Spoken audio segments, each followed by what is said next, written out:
जय हिंद दोस्तों। जैसा कि आज का जो टॉपिक है, आज का जो सेशन है, ईसा मसीह है। जो ईसा मसीह से भी प्रश्न हमारे एग्जाम के दृष्टि से बनते रहते हैं। तो एग्जाम के दृष्टि से हम लोग ईसा मसीह के बारे में पढ़ेंगे और ईसा मसीह का पवित्र ग्रंथ क्या था और ईसा मसीह को किसने सूली पर चढ़ाया था। साथ ही साथ ये भी जानेंगे हम लोग कि ईसा मसीह की माता एवं पिता का नाम क्या था, और भी जानेंगे कि ईसा मसीह अपने जीवन का जो जीवन काल है उन्हें किस चीज में, किस व्यवसाय में अपना जीवन यापन किया था। तो चलिए ज़्यादा वार्तालाप न करते हुए क्लास को स्टार्ट करते हैं। और साथ ही हमारे चैनल पर नए हैं तो चैनल पर लाइक, कमेंट, शेयर, सब्सक्राइब करना बिल्कुल भी ना भूलें। तो चलिए चलते हैं और पढ़ते हैं ईसा मसीह का चैप्टर। चलिए देखिए, ईसाई धर्म, देखिए ईसाई धर्म है, ईसाई धर्म का संस्थापक आपको खुद ईसा मसीह थे। कौन थे?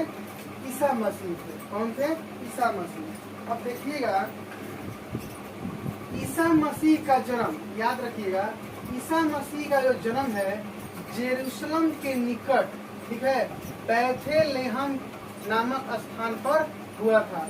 ईसा मसीह का जो जन्म है जेरूशलम के निकट बैथलेहम, ठीक है, बैथलेहम नाम के स्थान पर हुआ था। और इनका पवित्र जो ग्रंथ है वो आपका है बाइबिल। क्या है? बाइबिल है। ये एक धर्म है, ठीक है। ईसाई धर्म में क्या है? धर्म है, ठीक है।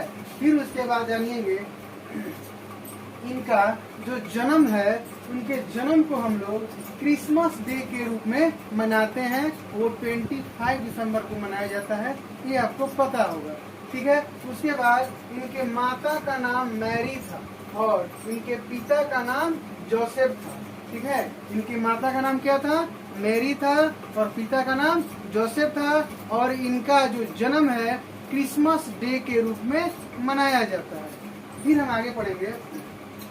ईसा मसीह जानते हैं, ईसा मसीह जो है उन्होंने अपने जीवन के 30 साल, ठीक है, बढ़ई के रूप में, ठीक है, बढ़ई के रूप में जेरूसलम, आपको ये बैथलेहम के निकट नाजेरत में, ठीक है, नाजेरत में अपना जीवन बिताया था। जैसा कि हम आपको यहाँ सामने दिखाई दे रहा होगा कि ईसा मसीह जो है आपका, ईसा मसीह जीवन का 30 ईयर्स यानी 30 वर्ष बढ़ई के रूप में बैथलेहम के निकट नाजेरत, क्या?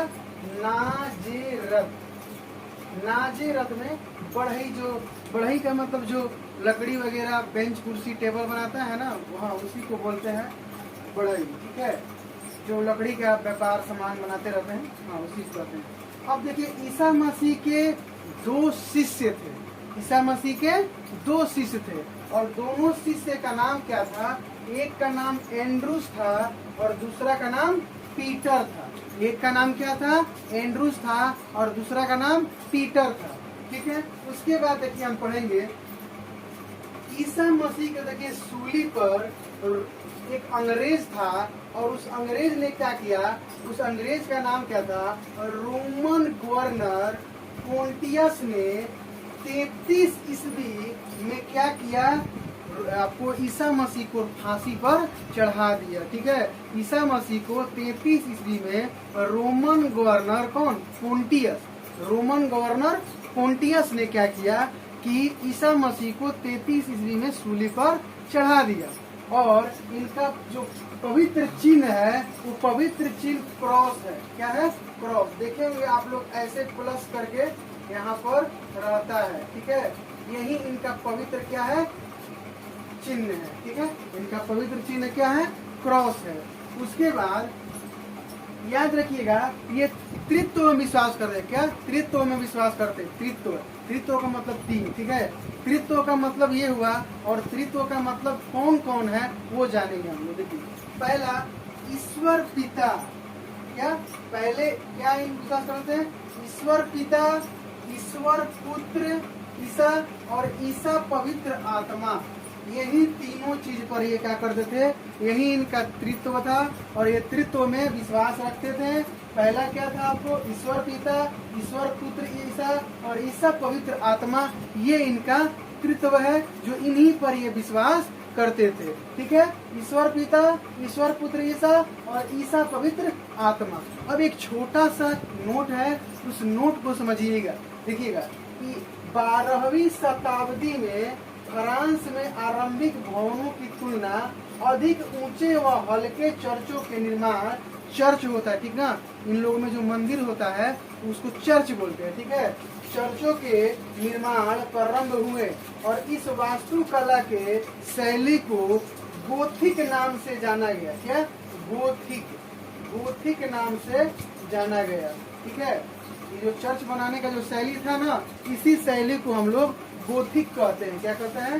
गोथिक कहते हैं। और आपको एक पेरिस में आपको नॉट्रे-डेम चर्च है, याद रखिएगा आप। पेरिस में, जहाँ पर पेरिस में कौन सी नदी बहती है? सीन नदी बहती है। कौन सी नदी? सीन नदी। और पेरिस में ही एक नॉट्रे-डेम चर्च है। कौन है? नॉट्रे-डेम चर्च है। तो कुल मिलाकर एक छोटा सा कॉन्सेप्ट था और आपको हमने ये कंप्लीट कर दिया। आप कॉपी पेन पर इसको फेयर पर नोट कीजिए और निरंतर कॉन्सेप्ट वाला क्लास करते रहिए और डेली लाइव क्विज में जरूर ऑनलाइन आइए। बहुत सारा फायदा होने वाला है। ठीक है, बहुत सारा फायदा होने वाला है। तो आपको ध्यान पूर्वक हर चीज को, कंसेप्ट को पढ़ना है। लाइन बाय लाइन आपका प्लेलिस्ट बन गया है। साइंस का भी, फिजिक्स, केमिस्ट्री, बायोलॉजी, जो भी मैथ वगैरह है उसका कंसेप्ट बन चुका है। जाकर प्लेलिस्ट में जाकर देखिए। और साथ ही साथ चैनल पर नए हैं तो चैनल पर लाइक, कमेंट, शेयर, सब्सक्राइब करना तो ना भूलिएगा। तब तक के लिए मिलते हैं हम लोग नेक्स्ट वीडियो में। तब तक के लिए जय हिंद, जय भारत।